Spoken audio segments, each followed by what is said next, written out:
तुम एक मारोगे तो 1000 आएंगे, तुम 1000 मारोगे तो पूरा हिंदुस्तान आएगा।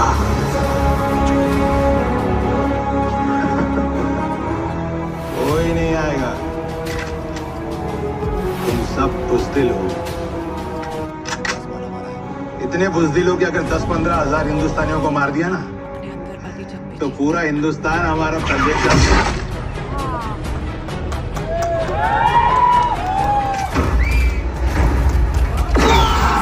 बॉर्डर 2 एक युद्ध महाकाव्य की वापसी। जब 1997 में बॉर्डर रिलीज हुई थी तो किसी ने नहीं सोचा था कि ये फिल्म भारतीय सिनेमा के इतिहास में इतनी गहरी छाप छोड़ेगी। आज 29 साल बाद बॉर्डर 2 के रूप में इस महाकाव्य की वापसी हुई है।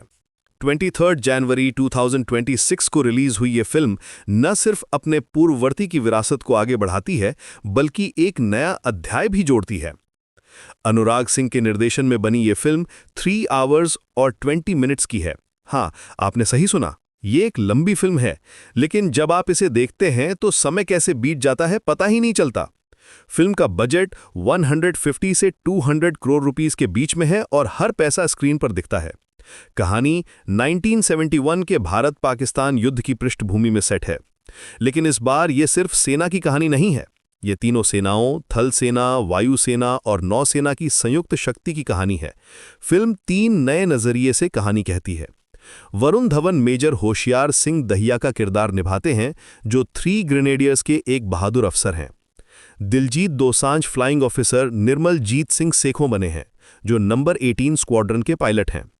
आहान Shetty lieutenant commander MS Rawat का किरदार निभाते हैं, जो नौसेना के अफसर हैं। और फिर है सनी देओल, जो लेफ्टिनेंट कर्नल फतेह सिंह कालर के रूप में वापस आए हैं।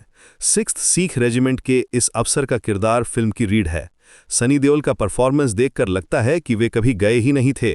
उनकी स्क्रीन प्रेजेंस, उनका कमांडिंग अंदाज और उनकी आंखों में दिखने वाला जुनून, सब कुछ वैसा ही है जैसा हमने ओरिजिनल बॉर्डर में देखा था। फिल्म की पहली हाफ में हमें इन तीनों युवा योद्धाओं की ट्रेनिंग और पर्सनल लाइफ दिखाई जाती है। यहाँ सुमित अरोड़ा और अनुराग सिंह की स्क्रीन प्ले का कमाल दिखता है। हर कैरेक्टर को पर्याप्त स्क्रीन टाइम मिला है और उनकी बैक स्टोरीज इतनी दिलचस्प हैं कि आप उनसे जुड़ाव महसूस करते हैं। वरुण धवन का हरियाणवी एक्सेंट हिट और मिस है, लेकिन उनकी मेहनत साफ दिखती है।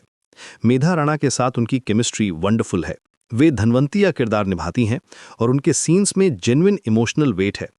दिलजीत दोसांझ का परफॉर्मेंस आउटस्टैंडिंग है। एक एयरफोर्स ऑफिसर के रूप में उनका ट्रांसफॉर्मेशन देखने लायक है।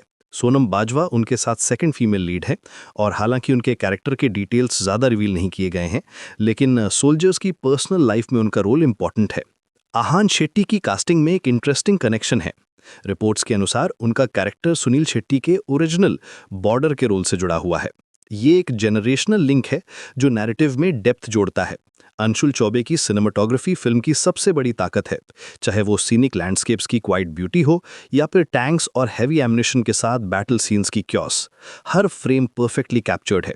वॉर सीक्वेंसेस इतने रियलिस्टिक हैं कि आप खुद को बैटल फील्ड में महसूस करते हैं। इंटरवल के बाद शुरू होता है असली युद्ध। यहाँ फिल्म का पेस बदल जाता है। एक्शन सीक्वेंसेस का स्केल इतना ग्रैंड है कि आप अपनी सीट से चिपक जाते हैं। लेकिन ये सिर्फ एक्शन नहीं है, ये इमोशन से भरपूर है। हर ब्लास्ट, हर गन शॉट के पीछे एक कहानी है, एक सैक्रिफाइस है।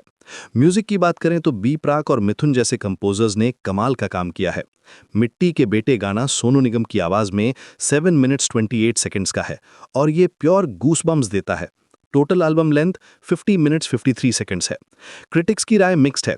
तरण आदर्श ने इसे thunderous emotionally charged war epic बताया है। उन्होंने कहा कि ये सक्सेसफुली ओरिजिनल की लेगेसी को ऑनर करती है। हिंदुस्तान टाइम्स के रिव्यू में फिल्म को 3.5 स्टार्स मिले हैं। क्रिटिक्स ने माना है कि लेंथ के बावजूद फिल्म एंटरटेनिंग है। बॉक्स ऑफिस की बात करें तो रिपब्लिक डे वीकेंड पर रिलीज होने का फायदा मिला है। सिंगल स्क्रीन्स में डिस्ट्रीब्यूटर्स ने कंसेक्यूटिव 2 वीक्स के लिए सभी शोज मांगे हैं। ये कॉन्फिडेंस दिखाता है कि फिल्म कमर्शियली सक्सेसफुल होगी। फिल्म की सबसे बड़ी स्ट्रेंथ ये है कि ये नॉस्टैल्जिया और मॉडर्निटी का परफेक्ट बैलेंस बनाती है। ये उन लोगों के लिए है जिन्होंने ओरिजिनल बॉर्डर देखी है और उन नई जनरेशन के लिए भी जो पहली बार इस यूनिवर्स में एंटर कर रही है। अंत में बॉर्डर 2 सिर्फ एक सीक्वल नहीं है, ये एक एक्सपीरियंस है।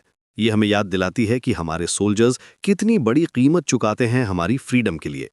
3 आवर्स 20 मिनट्स का ये जर्नी आपको इमोशनल रोलर कोस्टर पर ले जाता है और जब क्रेडिट्स रोल होते हैं तो आप प्राउड महसूस करते हैं कि आप भारतीय हैं।